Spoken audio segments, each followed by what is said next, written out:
I have a second thing I want to show here. This is Two things today. a very heavy piece of lucite that has etched in the middle. I don't know how they do this. It's just floating. A beautiful etching 3D of the globe that we live on. The world. That's the called world. Earth, yeah. And I tell you why I have this in my living room, and I literally look at it every morning.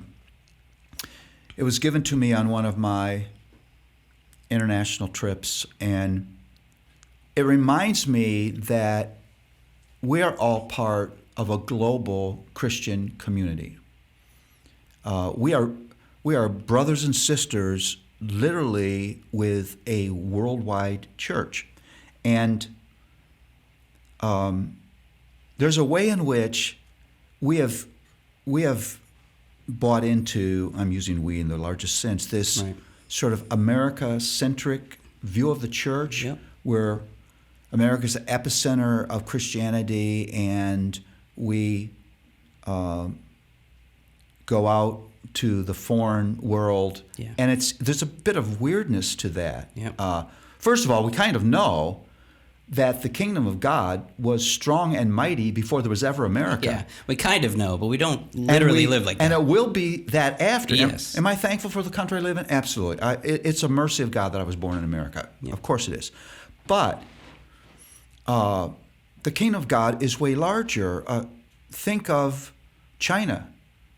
China probably has the greatest population, largest population of Christians in the world right now. Yeah, and people don't know that in America. They They have no idea. The Chinese church is a force, but we don't Yeah. think about this. The things that are happening in South America, like I've spent time in Brazil, and one of the finest Christian universities in the world is in Sao Paulo. It's huge.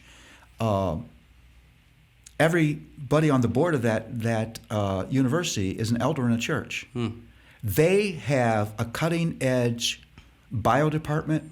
They have a cutting edge engineering department, but it's solidly all done inside of a Christian worldview. It's Amazing. it's just amazing. It's Yeah. it's probably the Harvard of Brazil, uniquely Christian.